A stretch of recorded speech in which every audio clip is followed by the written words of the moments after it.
5장에서 9장까지 펼쳐진 예수님의 가르침과 이적들, 그 거대한 이야기는 자신의 백성을 향한 예수 그리스도의 애타는 마음을 드러내면서 일단락되었습니다. 이어지는 10장은 목자 없는 양과 같은 당신의 백성들에게 제자들을 보내시며 새로운 시작을 하고 있습니다. 마태복음 안에는 예수님의 설교 5개가 기록되어 있다, 그렇게 분류를 합니다. 이름하여 예수님의 5대 설교라 이렇게 이름하는데, 첫 번째 설교 묶음은 5장에서 7장까지의 말씀 산상수훈의 설교이고요. 두 번째가 오늘의 본문 10장, 소위 제자 파송 설교라 합니다. 제자들을 부르시고 제자들을 보내시는 장면은 마태복음의 마지막을 쉽게 떠올리게 합니다. 비슷한 구조를 가지고 있는데요. 마태복음이 지상명령, 선교명령으로 끝을 맺고 있다라고 하는 사실은 10장을 좀 더 의미 있게 바라보게 하며 제자의 길을 더 주목하게 하는 것 같습니다. 이야기의 초점은 예수님의 사역에서 제자들의 사역으로 옮겨지는 모양새입니다. 10장은 4단락으로 나누어 볼 수 있습니다. 1절에서 4절까지는 제자를 부르시는 모습, 5절에서 16절까지는 부르신 제자를 보내시는 예수님, 17절에서 25절까지는 보내심을 받은 제자들이 마주하게 되는 어려움들이 나열되어 있고, 마지막 26절에서 42절까지는 제자도에 대한 말씀으로 마무리되고 있습니다. 예수님의 제자 선택은 당대에 아주 파격적인 그런 행보였습니다. 파격을 넘어 도발에 가까운 수준이었다라고 하는 표현이 더 나을는지도 모르겠습니다. 제자들의 그룹에는 자기 삶을 충만하게 실현할 수 없는 이들이 많았고, 도움에 의존해야 하는 사람들도 있었으며, 삶이 몰락한 그런 사람들, 탈출구가 없는 절망의 사람들이 많았습니다. 특히 12제자 외에, 오늘 거론된 12제자 외에 요한나, 수산나, 마리아, 막달라 마리아, 다른 마리아라고 하는 여성들의 이름이 중요하게 버젓이 등장하고 있다는 점에서 굉장히 도발적인 그러한 사건이었습니다. 여성이 사회 구성원으로서 주목받게 된 지는 불과 150년 정도밖에 안 됩니다. 세계 최초로 여성 참정권을 인정한 나라가 뉴질랜드인데 1893년입니다. 1906년에 핀란드가 또 여성 투표권을 인정을 했고, 의외로 미국이 늦습니다. 1920년대입니다. 그리고 미국이 그렇고요. 영국이 1928년도에 인정을 했습니다. 우리나라는 1948년도입니다. 목사의 경우를 볼까요? 우리나라에서 최초의 목사가 나온 연대는 1955년입니다. 감리교 교단에서 나왔는데, 제가 몸담고 있는 이 통합측 장로교에서는 1996년도입니다. 불과 26년밖에 되지 않았습니다. 2000년이 넘는 세월도 이 정도인데, 예수님 당시의 사회적 분위기라고 하는 것은 말할 것도 없습니다. 유대교 랍비에게 여제자란 상상할 수도 없는 일이었습니다. 회당에서의 예배에서는 남자만 필요했습니다. 여성은 토라를 읽을 수 없었고, 쉐마 이스라엘, 들으라 이스라엘, 이 기도문을 여성은 외울 수 없었습니다. 그렇게 철저한 안식일 계명조차도 여성들에게는 무조건 유효한 것은 또한 아니었습니다. 종교 수업은 말할 것도 없습니다. 언젠가 제가 유대인들의 예배가 궁금해서 유튜브를 한번 찾아보았습니다. 불과 몇 년 안 됐는데요. 물론 이제 알아들을 수 있는 것은 거의 없었습니다. 그런데 두 가지에 놀랐습니다. 첫 번째는 그들의 열정적인 예배였습니다. 그들의 예배의 모습은 마치 우리가 선교지에 들어간 것 같은 그 뜨거움과 열정이 그들의 유대인들의 예배 안에 묻어나왔습니다. 깜짝 놀랐습니다. 굉장히 엄중하고 진지할 것 같은데 또 다른 모습이었습니다. 두 번째 놀란 것은 그 화면에 나오는 사람들이, 회당에 모여서 예배하는 수백의 사람들이 모두 남자였습니다. 그 예배만 그랬는지 지금도 그러는지는 잘 모르겠습니다. 확인은 제가 안 했는데요. 그 화면에 꽉 차게 예배드리는, 그렇게 열정적에 예배하는 사람들이 모두 남자였다라는 점입니다. 이게 몇 년 전에 제가 찾아본 예배입니다. 이렇게 예수님께서 제자를 선택하시는 데 있어서 여성이라고 하는 인물들이 계속 등장한다라고 하는 것은 매우 중요하면서도 눈여겨보아야 합니다. 예수님께서 제자를 선택하시는 두 번째 도발적인 행보는 죄인이라 손가락질 받는, 이들이 아무렇지도 않게 포함되어 있다라고 하는 점입니다. 그 대표적인 사례가 세리 마태입니다. 이미 9장에서 유대인들의 매서운 눈초리를 한 몸에 받으셨는데 1세기 유대 사회 속에서는 세리들은 죄인이라고 하는 공식으로 인식되었습니다. 세리에 대해서는 따로 설명을 안 드려도 어느 정도 아시리라 생각이 듭니다. 이렇게 가히 혁명적인 예수님의 행보로 인하여서 여성들과 세리들 그리고 작은 자들은 인간적인 품위를 얻게 되었습니다. 마치 출애굽하는 이스라엘을 연상시킵니다. 출애굽기 12장에 보면 출애굽을 한 그 이스라엘 안에는 수많은 잡족이 함께 나왔음을 기록하고 있습니다. 교회라고 하는 이름도 이렇게 수많은 잡족과 함께 출발하는 것 같습니다. 예수께서 제자를 부르시는 장면을 보면 일정한 패턴이 있습니다. 예수께서 먼저 부르시고 제자들은 즉시 따릅니다. 중요한 것은 그 부름의 현장이 모두 그들의 구체적인 삶의 현장이라는 사실입니다. 일상 노동을 하고 있는 삶의 터전입니다. 부르심의 독특성이 여기에 있습니다. 매일매일 해야만 하는 익숙하다 못해 때로 지루하기 짝이 없는 그러한 일들 가운데에서 다람쥐 쳇바퀴 돌듯한 그 일상의 일 속에서 하나같이 이들이 부름을 받았다라는 사실입니다. 그 날에 주어진 일을 감당하는 그곳에서 예수의 그리스도의 음성을 그들은 듣습니다. 예수님의 부르심 마치 영험한 기운이 흐르는 그런 명당 같은 자리에서 부르실 것 같은데 영적으로 고양된 그런 어떤 카타르시스의 황홀경 속에서 예수님의 부르심이 있을 것 같은데 아니면 어떤 비범한 능력을 내가 수행했을 때 예수님이 찾아오셔서 부르실 것 같은데 지극히 평범하고 심상한 일상 속에서 나를 따르라 하시는 차분한 주님의 음성이 울려 퍼진다는 사실입니다. 저는 개인적으로 교회 안에서 시행되는 때마다 시행되는 특별한 뭐뭐뭐 이런 행사들에 있지 않습니까? 그래서 여기 특별한이라고 하는 문구에 조금 거부감이 있는 사람입니다. 특별한 것을 내세우는 교회, 특별한 것을 따르고 싶은 성도, 그 특별함은 과연 하나님의 나라와 무슨 상관이 있을까 하는 생각이 들 정도인데요. 세상도 특별한 사람을 원하고 교회도 특별한 사람을 원하고 특별한 행사를 추구합니다. 부르심도 어떤 특별한 그런 것들을 자꾸 쫓아다닙니다. 부르심도 특별하고 특별한 목사를 원합니다.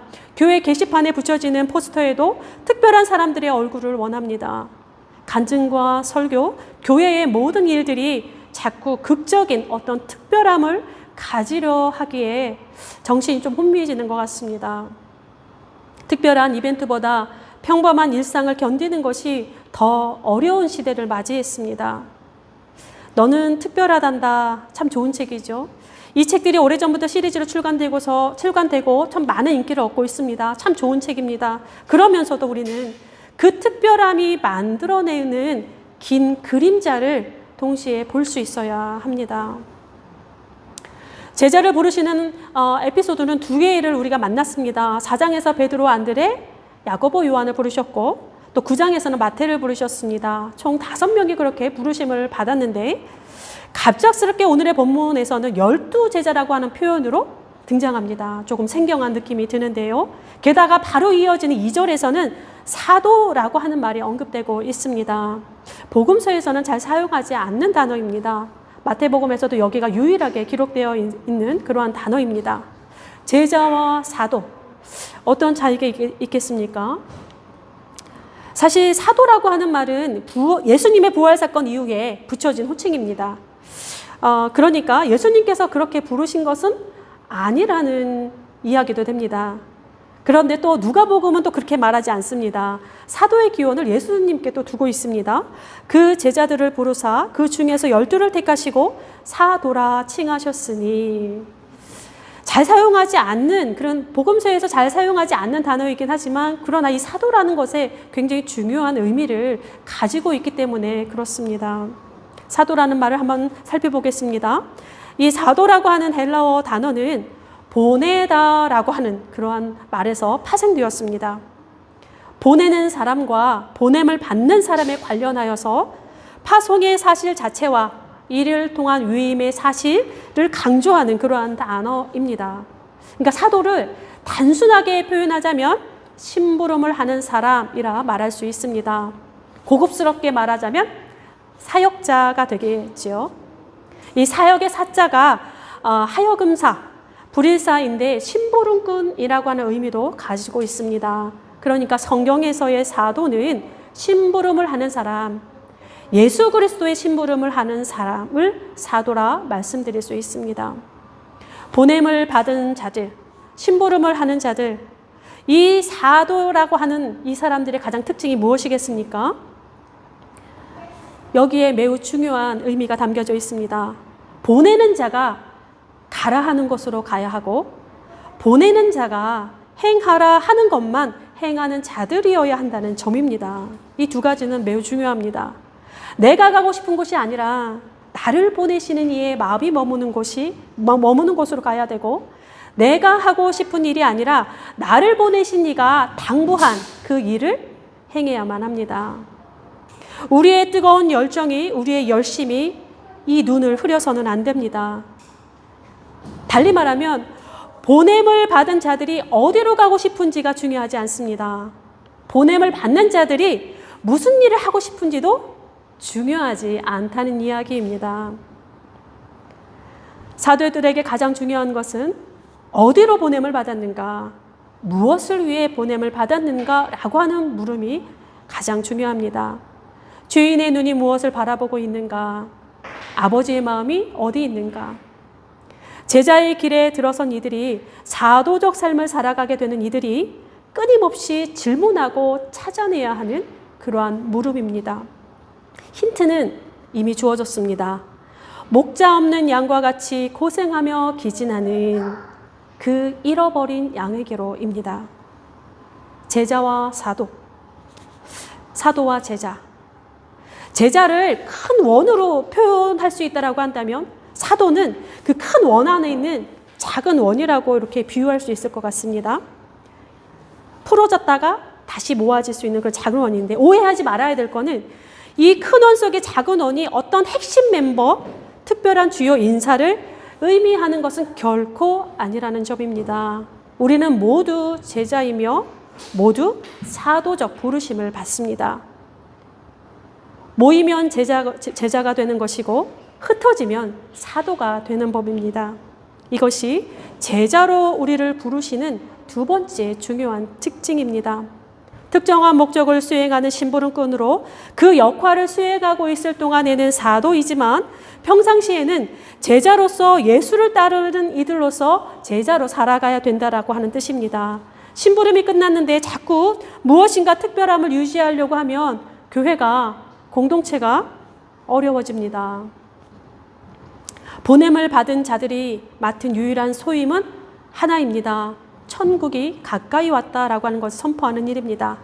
천국이 가까이 왔다. 이미 여러 번 들어보셨던 문장입니다. 광야에 외치는 자의 소리로서 주의 오실 길을 곧게 만드는 세례 요한의 첫 선포가 회개하라, 천국이 가까이 왔다였습니다. 예수 그리스도의 첫 선포도 역시 회개하라, 천국이 가까이 왔다. 사도로 사명을 주어 보내시는 이들에게 당부하시는 말씀도 동일합니다. 천국이 가까이 왔다. 그렇다라고 한다면 이 사도들의 선포로 시작된 교회 역시 동일한 사명을 부여받는다는 사실입니다. 회개하라, 천국이 가까이 왔다라는 메시지입니다.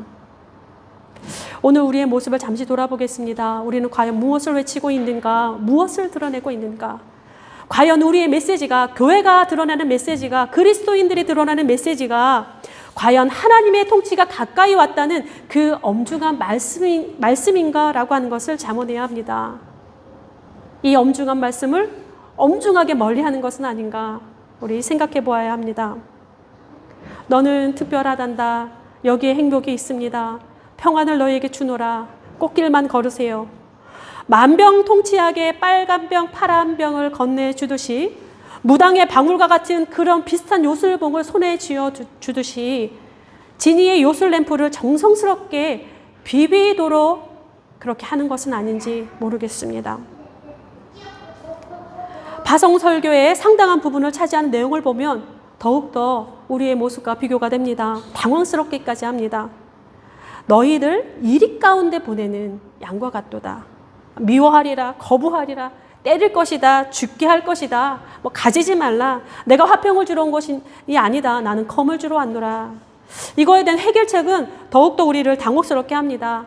그저 평안을 빌라, 평안을 받을 만하지 않으면 먼지를 떨어버리라, 끝까지 견디라, 두려워하지 말라, 영혼까지 멸하실 수 있는 하나님만을 두려워하라.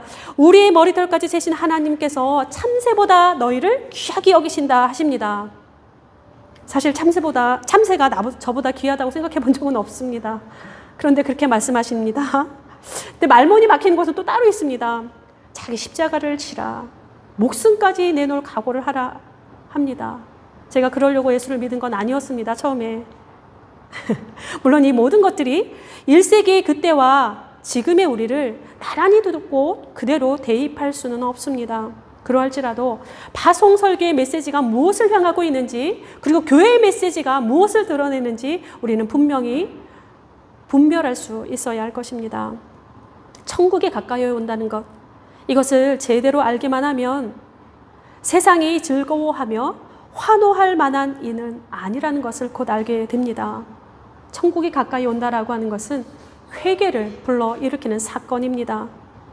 내 삶은 말할 것도 없고 남의 삶까지도 내 손에서 휘두르려는 우리에게 천국이 가까이 온다, 하나님의 통치가 임한다라고 하는 것은 혁명과도 같은 그런 사건으로 우리에게 다가옵니다. 우리의 존재 자체를 전복시킬 수도 있습니다. 왜냐하면 삶의 모든 통치권을 내 손에서 하나님께 이양하는 일이 되기 때문에 그렇습니다.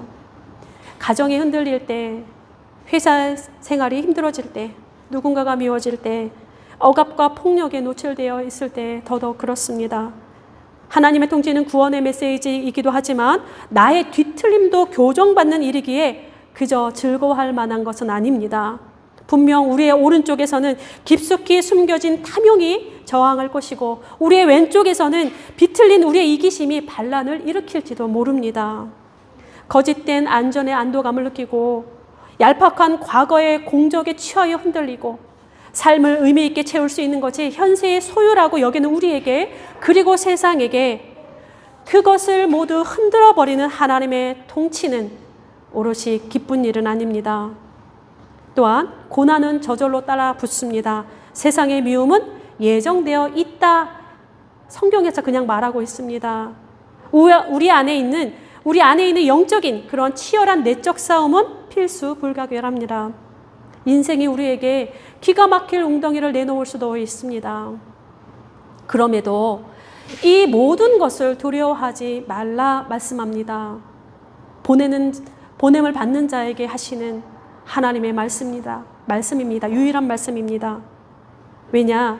이 모든 것을 두려워하지 않을 것은 우리를 보내시는 이가 바로 하나님이시기 때문에 그렇습니다.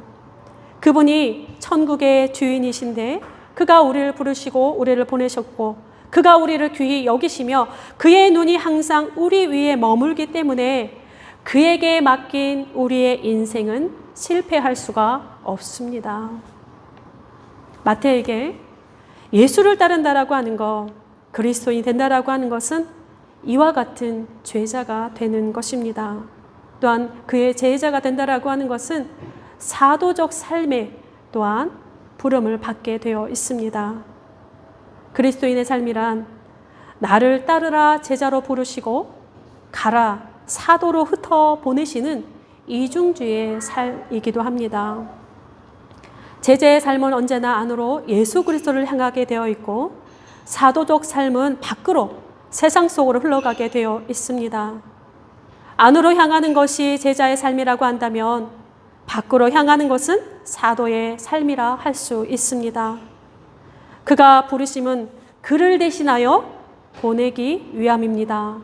그래서 우리가 안으로 모이는 것은 밖으로 잘 흩어지기 위함인지도 모르겠습니다. 우리가 예수 그리스도를 따르는 것은 세상 속으로 흩어져 그분의 사역을 이어가기 위함입니다. 우리가 교회로 모이는 것도 이와 같습니다. 우리끼리 머물면서 여기가 좋사오니 즐기다 머물다 가는 것이 교회가 아니라는 것입니다.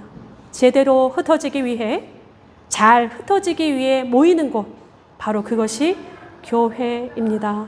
기도하겠습니다. 주님, 우리를 부르셨습니다. 우리는 모두 제자이며 우리는 모두 사도입니다.